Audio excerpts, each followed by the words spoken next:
Just like count down when you're starting or let me know. Oh, go ahead. Oh, we're ready? Yeah.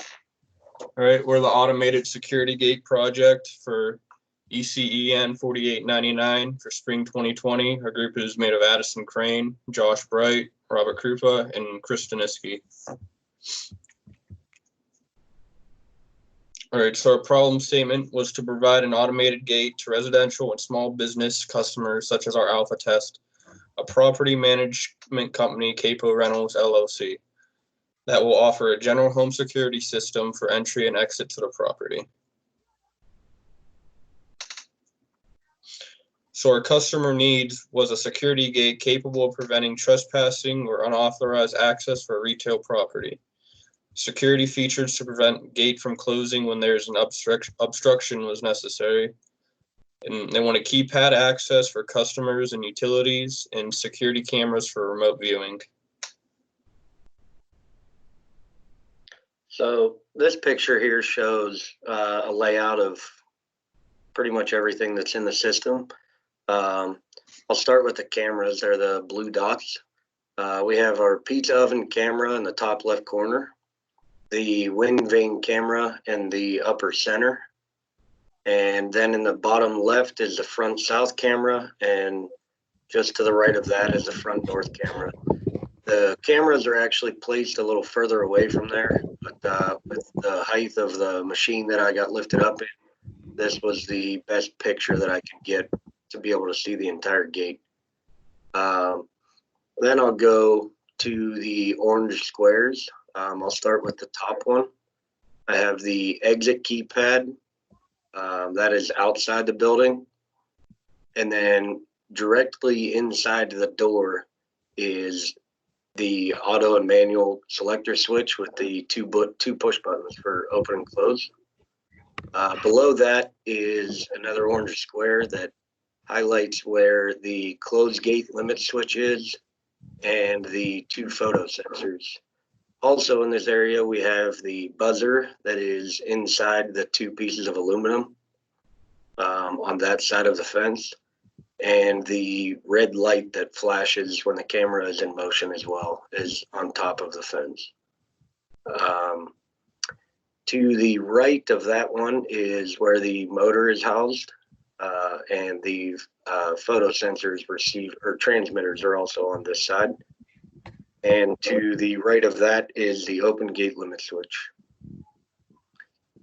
Next, I'll go to the green square, and there you can see that is actually inside the building. This is where the panel is located with everything inside the panel. Detailed pictures of inside the panel can be found in our written report. Just below that is the entry keypad, and the gate is shown with the red line across it. And the conduit, there's 4 runs of conduit that run below that under the concrete that are shown with the red line. And here is our block diagram. So this shows just that pretty much everything in our system runs back to the Micrologix. It is the Micrologix is the center of our system. You have both limit switches. You have the motor and gearbox. You have the photo sensors, and you have the keypads all run to the Micrologix. The Micrologix is powered with the DC power supply, and then below that we have the security camera. So the security camera is set up to where the NVR or DVR system is connected to the router to supply the internet, and the cameras are power over Ethernet, so they run with just a single Ethernet cord, and the NVR will send emailed or text message notifications to a cell phone or to your email account. This here shows the function of the gate.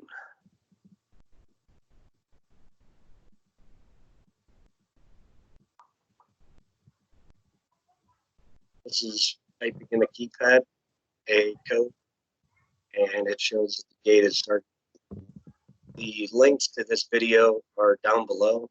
Not sure if you can hear the sound of the video, and it'll show that the gate opens. I'll show that the gate opens and fast forward a few seconds in the video to speed up the process here a little. But the full videos are linked below.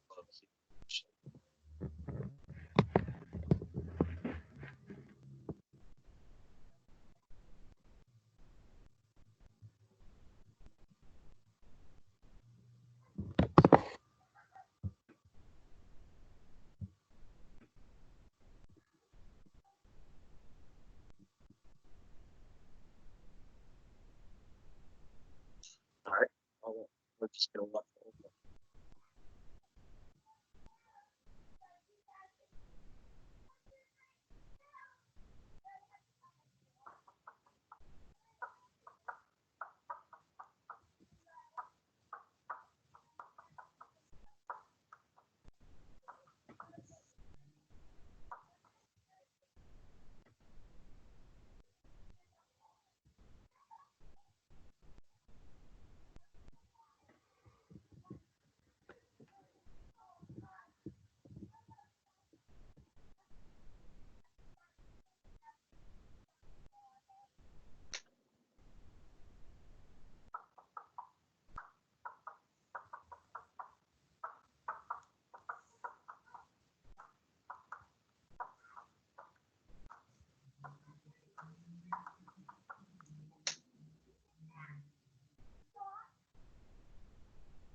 All right, so this Sorry, Chris. this next video shows the operation of the photosensors to detect an obstruction. So the gate's closing, and then Josh walks in front of them and interrupts a beam path from the transmitter to the receiver, which initiates the detection of an obstruction, and the gate stops closing. And Sorry. yeah, again, the links are on YouTube, so they can be watched. But anyways, an obstruction is detected, gate stops and moves back to the open position. Waits for about 10 seconds, and then tries to close again.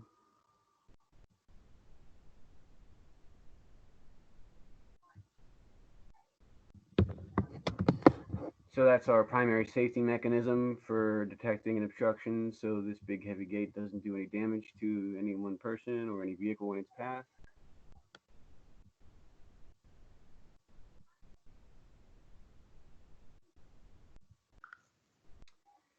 So for our conclusions, we were able to meet our deadline, finishing the project on time.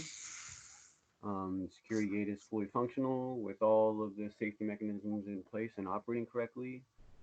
And the final cost was just slightly over our $3,000 budget that we initially set, because we had to purchase a second set of keypads.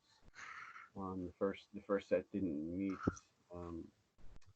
our needs, and that's all outlined in the paper. And in terms of customer feedback, there's not a whole lot to say. The customer seems to be pretty pleased with the gate, and it's functioning properly and meets his needs. All right, so improvements on future iterations. Other means of access, like possibly a remote opener, or possibly remote access to everything through a cell phone app. Also, a force sensor on the exit side could be used to open the gate when exiting. This way, they don't have to get out and access the keypad on the other side of the gate.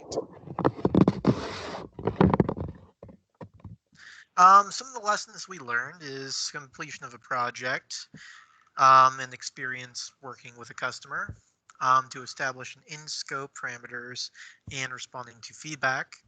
We also learned that this project taught the importance of developing a timeline and working within budget constraints. Also, planning how to meet deadlines. even though that COVID-19 did present some difficulties as we had to switch to collaborating virtually, it was a new experience for our group and something we had to adjust to. However, I feel that we are much better prepared for this for the future. Also, it gave us the ability to see the system in all components, just like in the industry. This allows us to plan, coordinate, assemble, and troubleshoot projects that we see, preparing us for future positions. And here are a couple links to a few videos on YouTube. And that wraps up our slideshow. So thank you.